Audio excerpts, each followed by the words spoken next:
Barry. Well, I've got the distinct pleasure of introducing the Saturday night speaker at Principles of Freedom 3. And I've been knowing Jerry since I've had 5 months and some odd days clean. I can't remember the days. And I met him in Grenada, Mississippi. And I remember I was like, who is this dude? This big, tall, black guy with all this LSU stuff on, right? At this convention. And then I got to know him. You know, that's been over the years that he's been sponsoring me. And he started sponsoring me in September of 2013 when my second sponsor died. And the day my sponsor died, I didn't even have time to grieve, but I knew I couldn't stay at Narcotics Anonymous without a sponsor. So I called Jerry that same night and asked him would he sponsor me. Well, I asked him could he work the steps with me. That's what I said. And he said yes. And we went over my 10th step today for like a second time. I think we're going through them. And one thing about Jerry is he's always going to ask me, how am I doing with my step? How's your meeting attendance looking? You know, what part of service are you doing? So when we talk about someone that's committed to Narcotics Anonymous, it's Jerry. You know, he's been around here longer than probably some of us have been alive in here. Well, I say some of us, maybe some of y'all. But we've traveled throughout this country together, you know, doing this and some other things that's outside of this, you know, that we love to do as a team. So you talk about you're in for a treat tonight. Those of you who've heard him before, it's always good, like every time. So without further ado, I'm going to give you Jerry S. from Baton Rouge.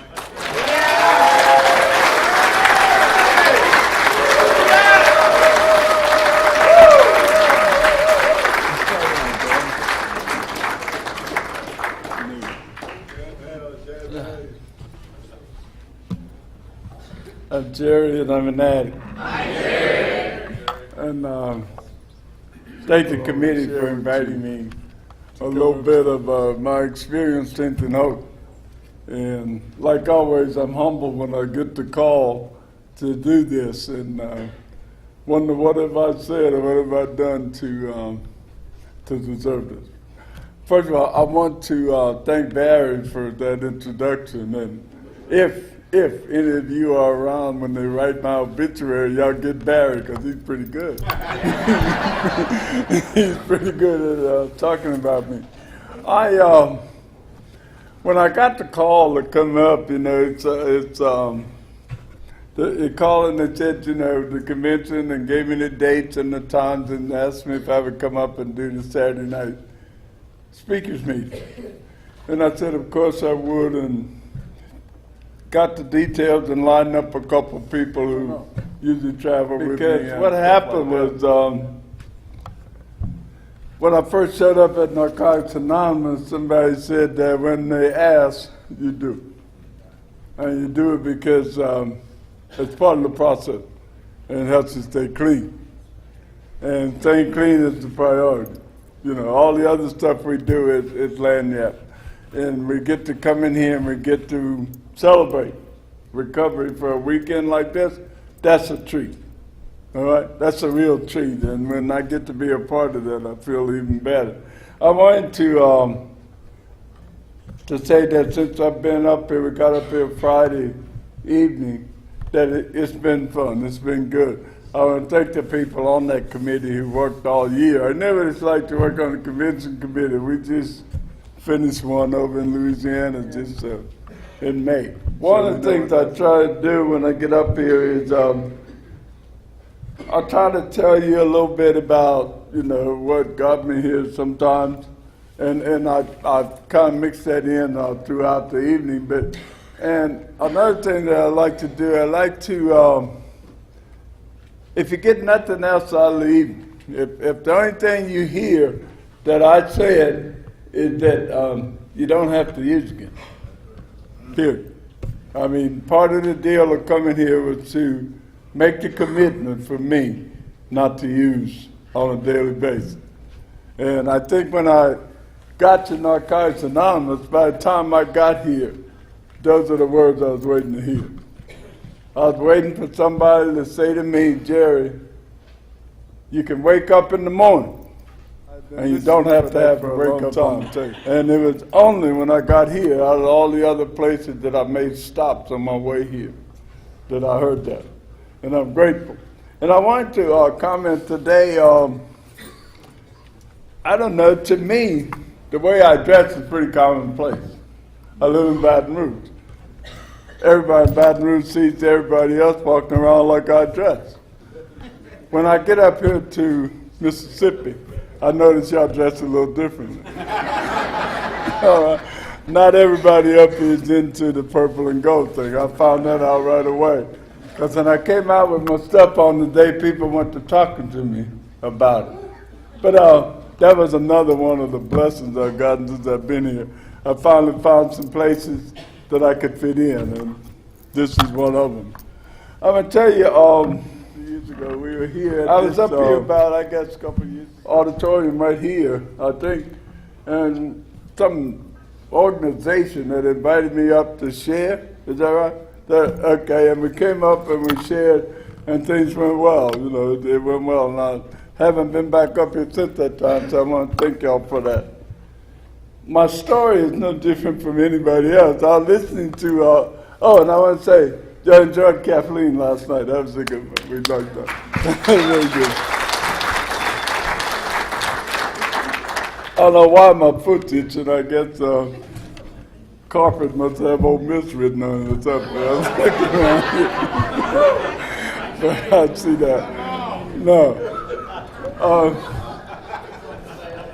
What can I tell you? I used until I couldn't. I thought I'd found the answer to all the things I've been looking for. You know, I thought that it made me somebody different and somebody new. And I was to learn over time that what I found and I thought would be my best friend turned out to be my worst enemy. And in the beginning, you know, then somebody said they had some fun times. During those times when they first got the drug and they gave it to me and the world seemed different. You know, everything looked good. I saw things I'd never seen before. And I remember I was sharing with the guys on the ride up here. The first time they gave me the drug, I took it and I didn't listen. And the drug warned me. You know, I mean, I physically got sick from it and went through the changes of being sick. And I remember as soon as I was able to get back on my feet for a moment, I went back to the guy and asked him if he had any more of that stuff that makes you sick, that makes you throw up and makes you sweat and make you hurt. And he said, yeah, there was plenty of it there, and he turned me on to it. Now, I don't think I don't know if I was born an addict or not. But I can tell you for a fact, the first time I got a hold of that stuff, I became an addict. An addict was born that day.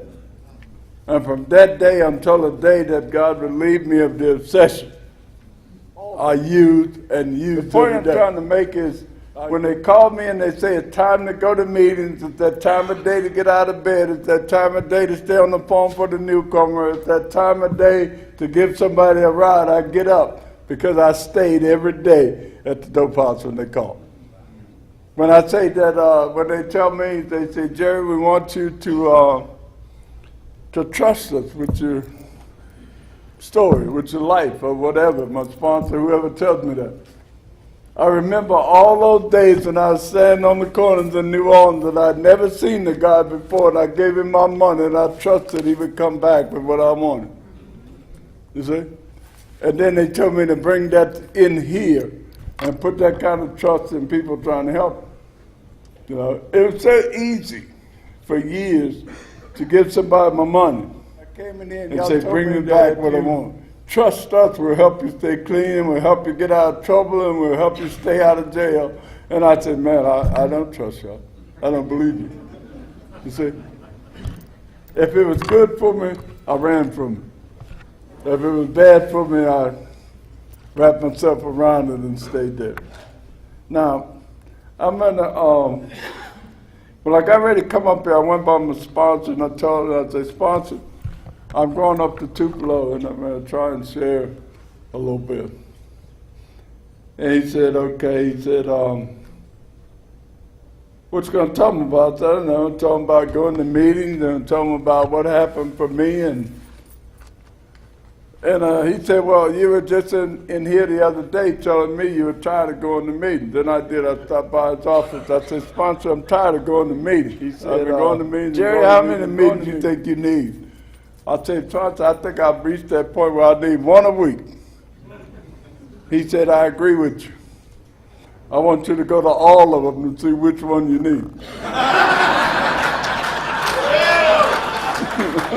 That's what he told me. So every time they say meeting, I get up and go to meeting. The reason I stress that, guys, is because the people most qualified to treat my active addiction, to treat my disease of addiction, are found in the rooms. You, me, sharing experience, strength, and hope is what got me to where I am. We're not going to make each other rich and famous. You're not going to leave out of here. I hope you don't have a press corps out there waiting for you. We found a program that if you come in here and you share and listen, you have a chance. That's the only thing. And that works where everything else failed. And that's what made me kept coming back to these rooms. When I was a kid, probably from 13 to 18, I was a preacher. I used to go around the tent revivals. I was a little boy preacher. And we preached hellfire and brimstone. We go from tent revival to tent revival preaching. And my parents would pass the basket. We'd preach. My parents would pass the basket. I'd never used. I'd never seen drugs. I'd never heard anything about drugs. I went to church. I preached. I went to school, like kids do. I made 18. I remember when you made 18 back then, this is 69, you had to register, selective service. I registered. They sent me over to take a physical examination to see if I qualified for military service. And I forgot about it. I went on about my business. I think it was a few months later when I was coming home one day from playing pickup basketball with some friends, and Mom said that you have a letter from Selective Service on the counter. I opened the letter, and it said, remember this word, I'll hear it again tonight. It said, greetings. I said, well, I'm somebody. He said, greetings from the President of the United States. It said, you have been selected by your friends and neighbors to serve in the armed forces of the United States of America. So I got in, I went out in the neighborhood, I checked with my friends and neighbors, which one of y'all did this? All my friends and neighbors said they knew nothing about this. And I had been drafted. There was 69, the war was raging in Vietnam. I'd been drafted. Now, I don't want to be drafted, right? But I had been. The lottery number had come up. And little did I know that from the moment I got that letter to, say, 15, 16 years later, my life would change drastically. I got the letter, told my parents and all the basics of military life, learning how to be a soldier, training, all that kind of stuff. Got assigned an MOS job. That MOS means job in the military.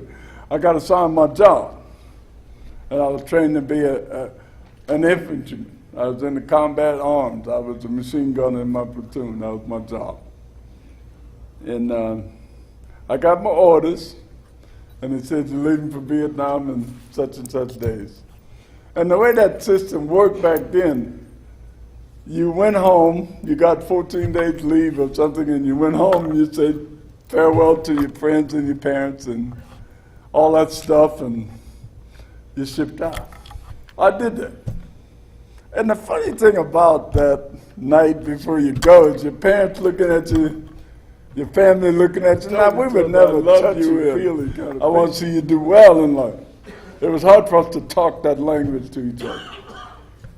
And they all trying to tell me goodbye and to stay low and don't do anything crazy and come back, you know. And then we didn't know how to do it. That's a sad time. We don't know how to do it. Mom was crying, my sister's crying. I go to the airport and I ship out, and a few days later I'm in the quietest moment of that whole period is when you're flying and the pilot says to you, and it's a 26-hour flight from Tacoma at Fort Lewis, at McCord Air Base to Cameron Bay, Vietnam. So you come up the coast of Vietnam, the pilot says, fellas, we just picked up the coast of Vietnam. It gets dead quiet on the aircraft. Nobody's saying a word. That everybody in that aircraft cannot come back the way you went. Whole, complete. You can't.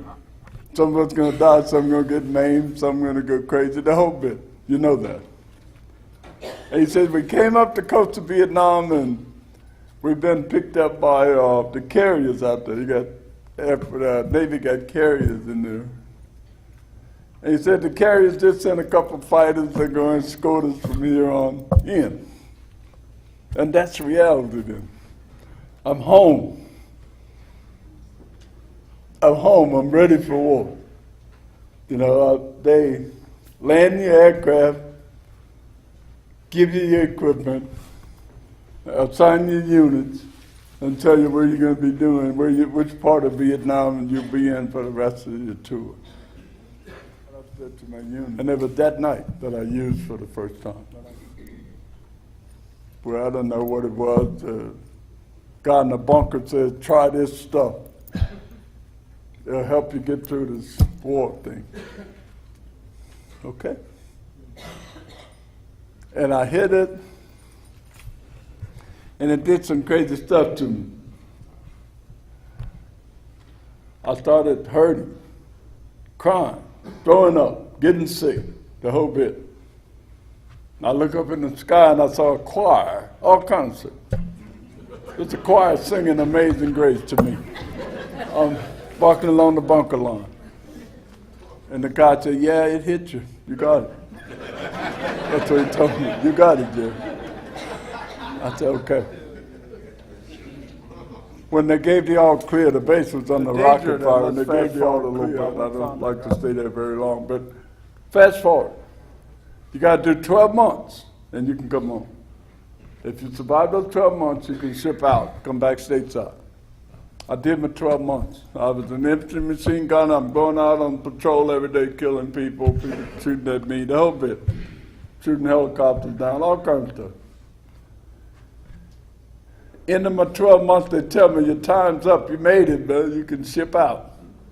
This is, I'm going to show you the disease of addiction, the insanity of this disease. I looked at the sergeant, I said, Sergeant, I can't ship out. I'm hooked up, man. Extend me. He said, Jerry, do you understand we're losing hundreds of men a week up here where you are? They're killing us. You're an infantry patrolman. They're going to kill you. Odds are if you stay here, they're going to get you back. But I couldn't leave people. I wanted to come home. I wanted to come back and see everybody, but I was so hooked up. It was easier to stay in Nam and use until they got me than to try to come back to Louisiana, to New Orleans, and survive on the streets. I knew that. So I'd say, I'll stay. And let's see. 4 months into the second tour. I'm going out every day, choppers, doing stuff. 4 months to the day. Get them choppers, we're going out. I'm an infantryman, they got chopper gunners and all on the bird. We're going out, they're taking us, and the bird gets hit, just shot down. And when I wake up again, I'm on my way to Japan in a C-130 cargo aircraft. And they said, you're going home. Like it or not, your time over here is up. That was rough. I remember telling the nurse who woke me up and told me that I couldn't go. We had to go back. She said, no, your time's up. You're going home. And that's when life started. I came home. I'm hooked up. They put me in a VA hospital.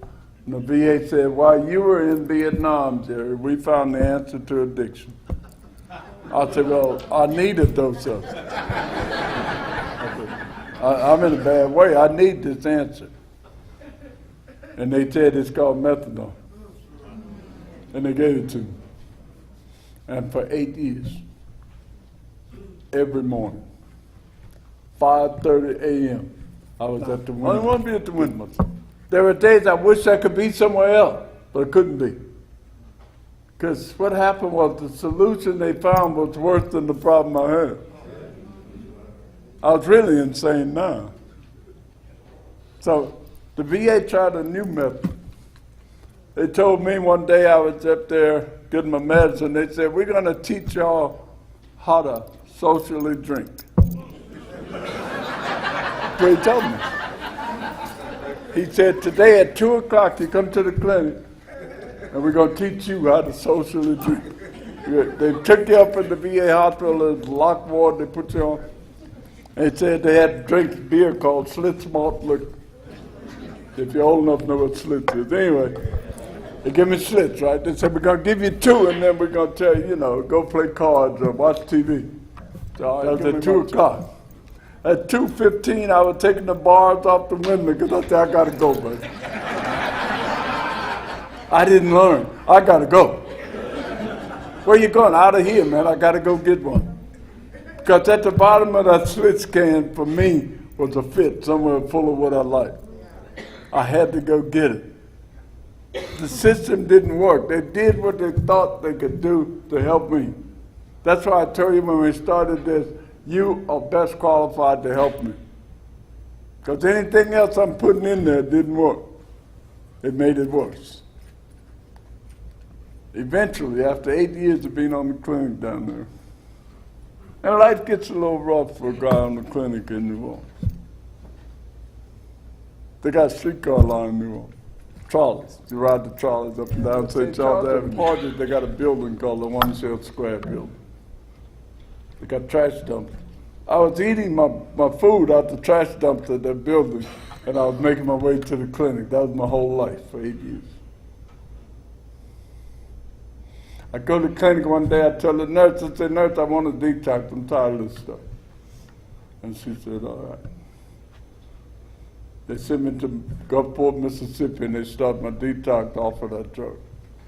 It took a while, 2, 3 months, whatever it was. Got me off of it. That's the only thing that got me off of it. I'm on everything else, right? And they said, now that you're off the drug, Jerry, it's time for you to become a productive member of society. I said, okay. They said, what kind of work experience do you have? I'm a machine gunner.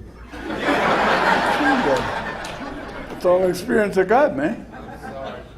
He said, we're not hiring any machine gunners right now. So they said, Jerry, we want you to go apply for jobs on the civil service system. Because you're a Vietnam vet, you will get preference. It's okay. So I go out on the Mississippi coast there and I'm applying for jobs on the civil service, right? State, federal, city, local, whatever it was. All of them. I don't get a call. I've been applying about a month, no call. One day, I get a call. He said, we're interested in your application. I said, you've applied for work. I said, yes, who are you? They said, we're the Harrison County Sheriff's Department. And you're interested in my application? They said, yes. Come down and apply for deputy sheriff. So I go down and I apply for deputy sheriff. And the funny thing is they hired me. Now I'm strung out. They hired me. I'm a deputy sheriff. They sent me to the academy and I'm a deputy sheriff. Patrolling. First job they assigned me when I got out of the academy. They said, you're in charge of the evidence room.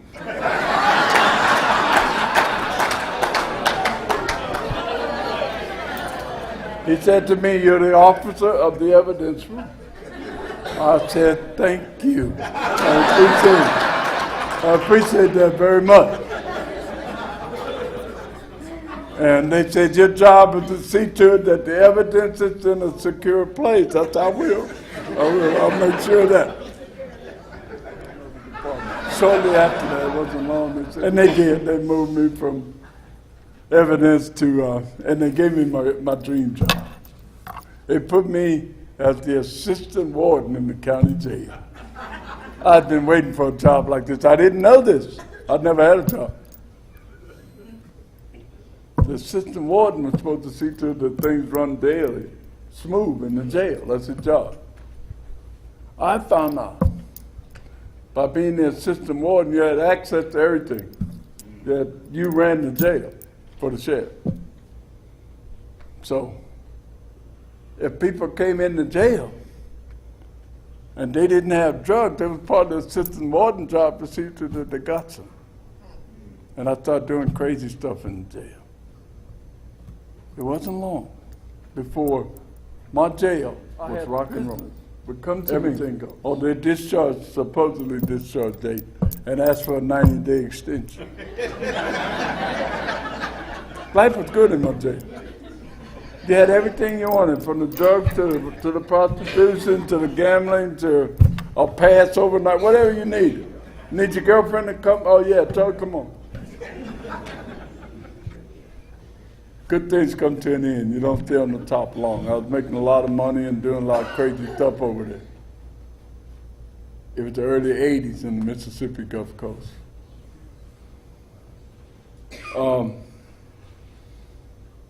I lived on the beach, condo, bought me a 77, 75 Eldorado Cadillac. White on white in white. I went and got me a white girl. And I said, baby, I hit the big time.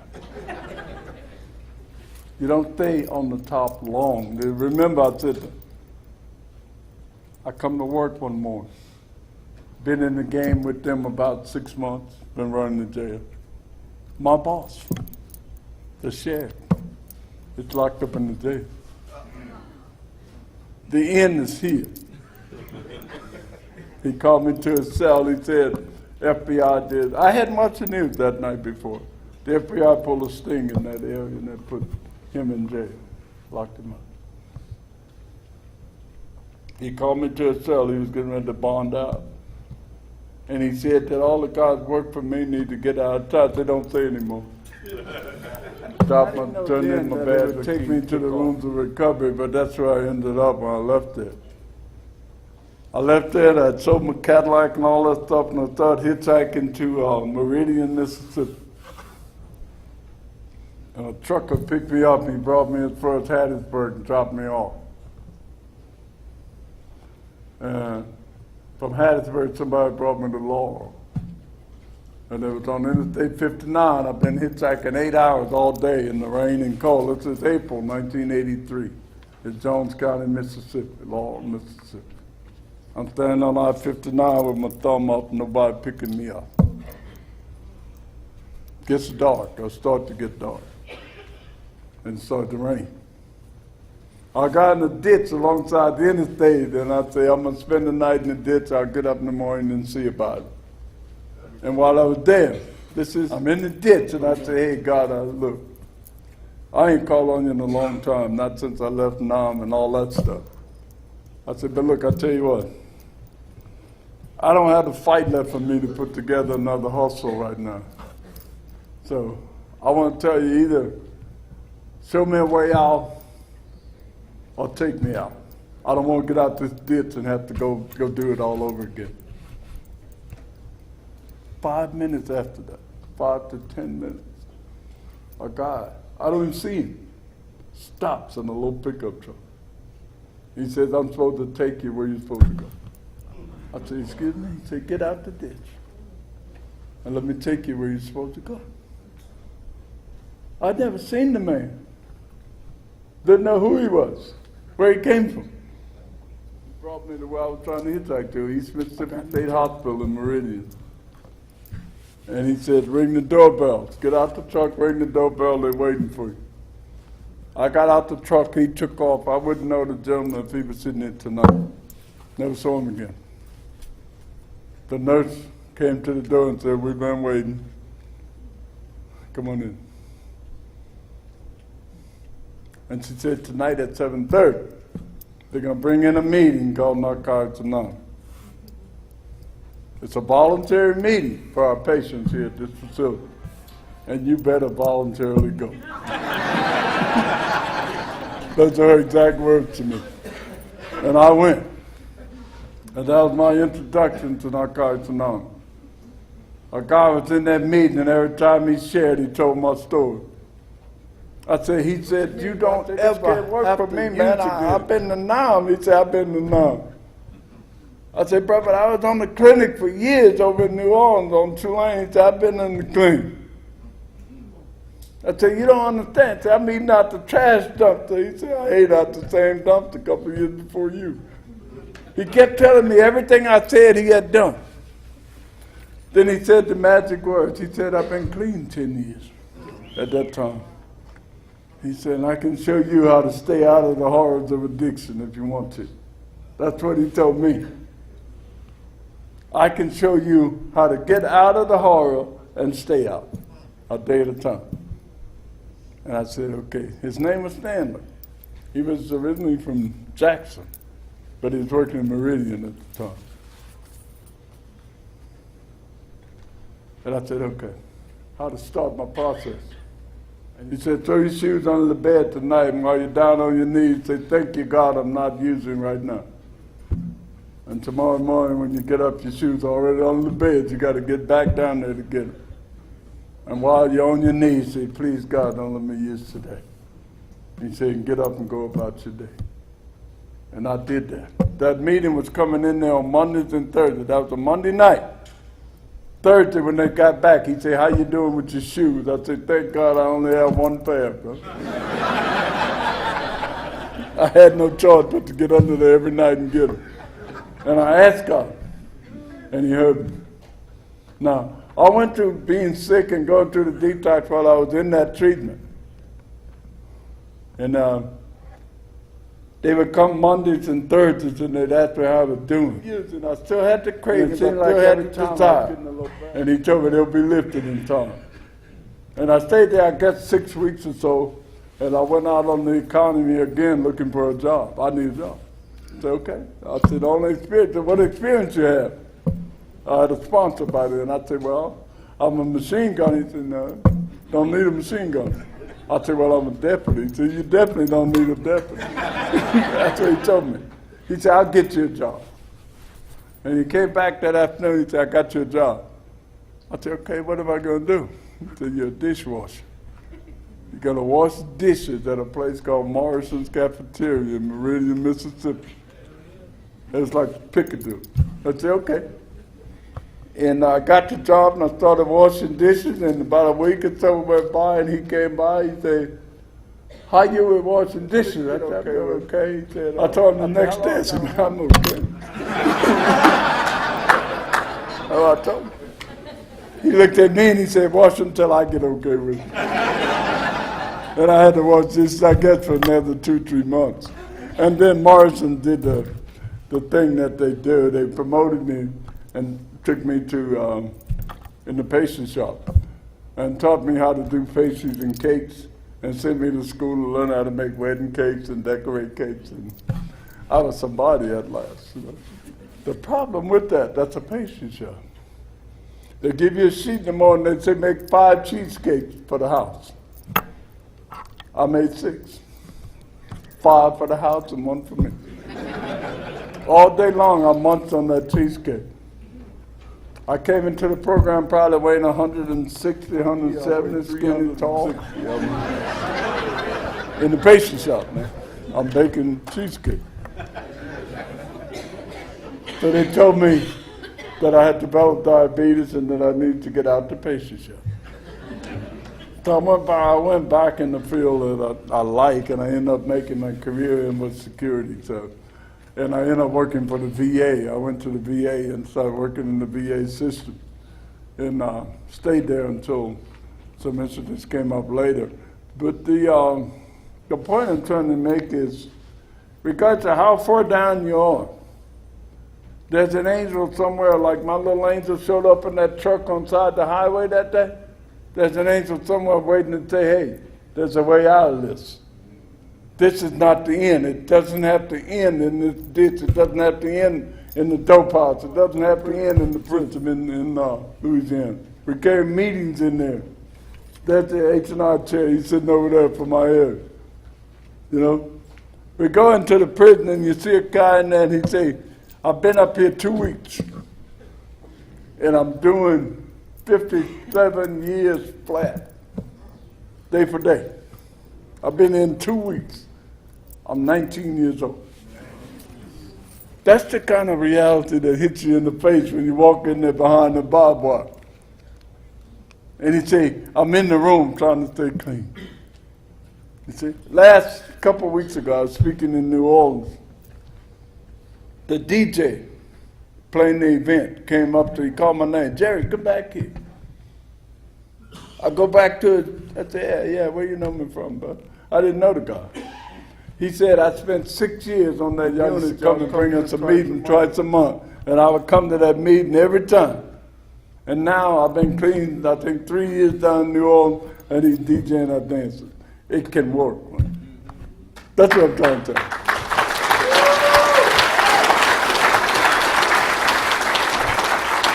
That's why we get up when I don't want to get up on that Saturday morning and go up to the prison anyway and say, yeah, bro, we're bringing the message. That's why when you go to the meeting and you got the key and you open the door and it doesn't look like anybody's going to be there but you sit there with you in the coffee pot because your job is to open the door. The rest of it is left up to a power greater than us. I've had to do that a lot. We had thought of meeting at 6:30 in the morning in my home area, right? We said they needed a morning meeting. I said, okay, I'm retired now. I can open meeting in the morning. Thursday. They said, what time are we going to have to 6:30? Many a morning I sat there at 6:30 to 7:30 by myself. Sometimes there'd be 2, sometimes there'd be 3. Then I got real smart and we moved that meeting from 6:30 in the morning till 10 o'clock on Saturday morning and got a big improvement in the attendance in that meeting. A lot of folks come to it. The important thing here, I was caught in the grip and didn't know a way out. God sent me an angel on side the highway and showed me these rooms. All right? I know that regardless of how far down you are, how far down you've been, that if you come here and you do the basics, don't use, go to meeting and help others, and watch your life change. Just watch the benefits. The homelessness.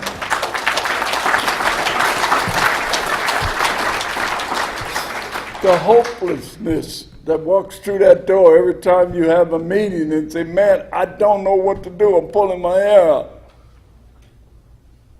See him 6 weeks later and say, I got the hope that this step can work for me. And all you did was open the door. That's why it's important when the convention committee spoke tonight and said that we don't know if we're going to have the convention. Our fundraising not working. We don't have any money. Nobody coming to the meeting. Open the door and set the meeting up. It's up to God from there. Tonight we got a great crowd. We had a good time. They even invited me. You see? Things work. This program works when we give it time. I'll tell you a little story here. 1996. I've been working on security. I'm sitting there right working. UPS comes in with a package. He says, sign for the package. That's commonplace. I'm security. I sign for packages. No big deal.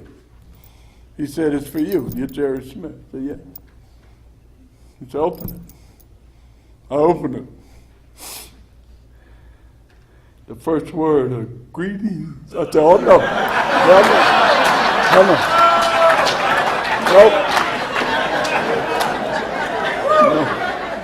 You got the wrong dude. No. Greetings from the president. No. I've been, man. I'm too old. No. From the president of the United States Olympic Committee. You, Jerry S. Jerry Smith, by the way, to carry the Olympic flame at the Atlanta Games.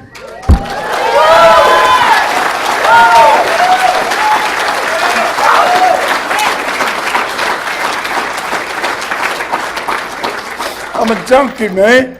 I've been eating out of garbage cans and living in abandoned houses on the back of New Orleans. The only chance I had was when the police would come and put me in jail for a few days I could eat well. These people are saying that somebody wrote a letter to the Olympic Committee and said, here's this guy's story. Consider him for carrying your flame when it comes to his time. And they called and said they had selected me. Now, I'm macho as can be.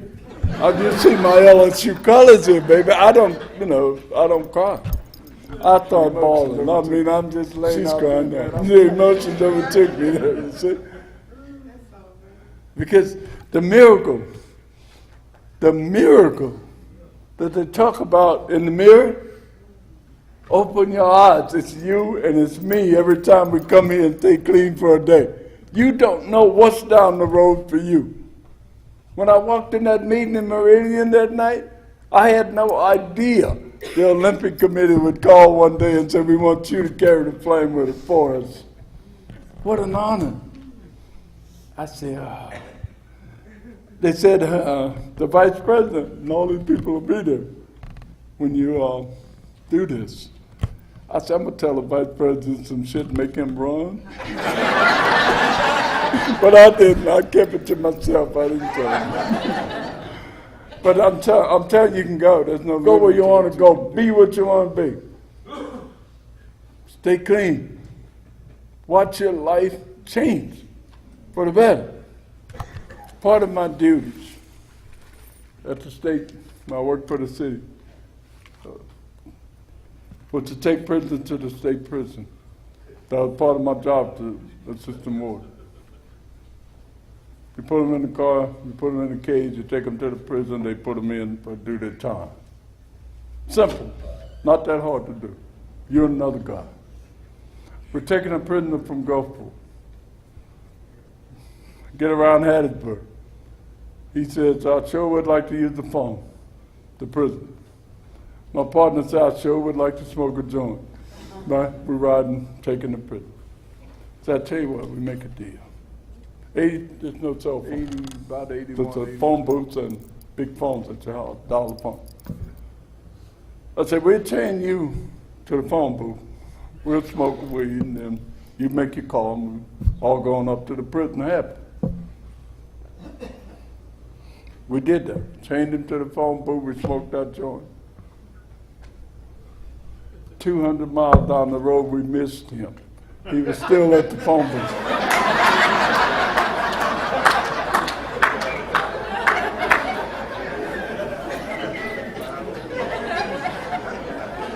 We left him. We left him till the day. The sheriff from that county, Forest County, came out. Man, what happened? He said, it's a long story. So they put him in the county jail and called my boss and told my boss, you know, what had happened. And we didn't miss the prisoner in the cage. So goddamn, he had the phone booth. He used the phone.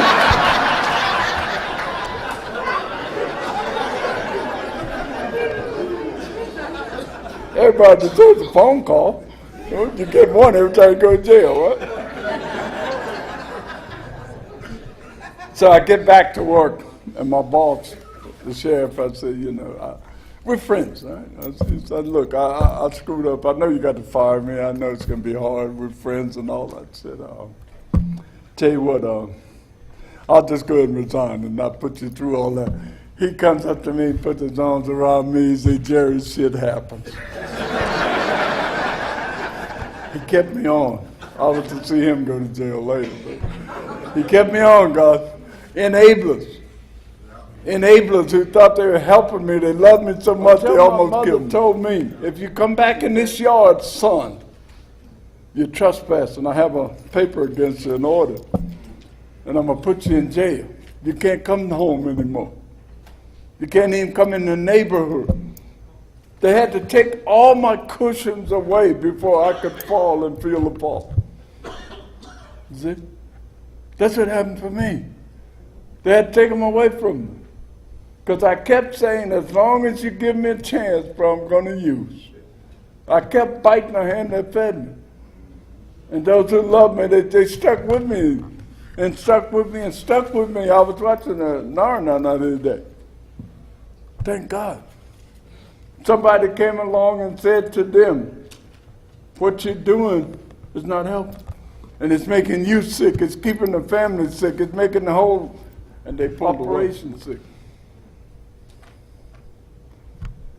You know, the fact that I'm standing here tonight, the fact that I'm the person you call and ask to come up here, is in itself a miracle. All right?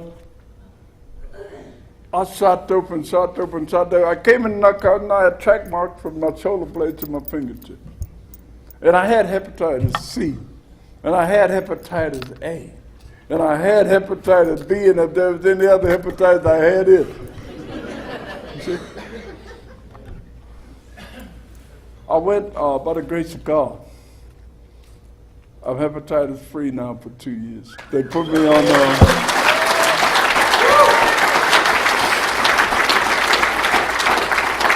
put me on the drug Harvani that killed the Hep C virus. And at the end of that 6-month period, they had actually killed the virus in me, and I was hepatitis free. I tell you what, we'd be in the dope house. There's one syringe. There's 6 people. Everybody the same one. I'm number 6. Everybody in the room got gold. Their eyes are as gold as the gold on this shirt. They're full of hepatitis. And I go to the doctor, he said, Jerry, you got hepatitis. I said, Doc, you crazy. Impossible. He said, you got it, buddy. Denial. All right? I'm living in an abandoned house and eating out of a trash dump, and denial tell me, it ain't that bad. It ain't that bad, dude. Shit. You look around you, everybody around me was living the same way I was, but they shouldn't have been around me. That was the problem. We were in a bad situation. A hopeless situation. They said, step 1, every problem you have, there's a solution somewhere between 1 and 12. For everything that may come up in my life, if it's either one or more of the steps will apply if I would get down and do the work. That's what they told me. And every time I've done that, I've done well.